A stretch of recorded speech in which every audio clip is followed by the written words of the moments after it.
What are the key elements to include in an authorization letter for documents?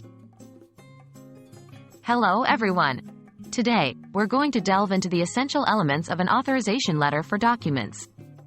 This is a vital document that permits another person to act on your behalf, so getting it right is crucial. Don't worry, though, because we're going to break it down step by step for you. What is an authorization letter for documents? An authorization letter for documents is a formal letter used to give someone the authority to collect documents on your behalf when you are unable to do it yourself. These might be legal documents, office documents, bank documents, or educational documents. The essential components of an authorization letter for documents. Let's get into the main components that make up this letter.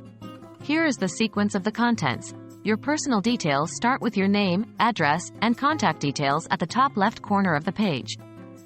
This is standard in most formal letters, and the authorization letter is no exception. The date following your details include the date on which you're writing the letter. The recipient's details, like your details, include the recipient's name, address, and contact information. Make sure you have the correct spelling and address for the recipient. Salutation: address the recipient directly using their name. For example, Dear Mr. Smith. Body of the letter: this is where you spell out the purpose of the letter. State clearly who you are authorizing, what documents they are to collect, and any other specific tasks they are to perform.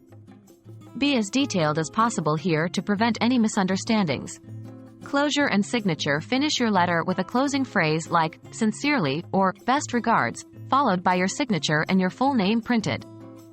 Notary seal, if necessary. In some cases, you may need to get your authorization letter notarized for extra legal protection.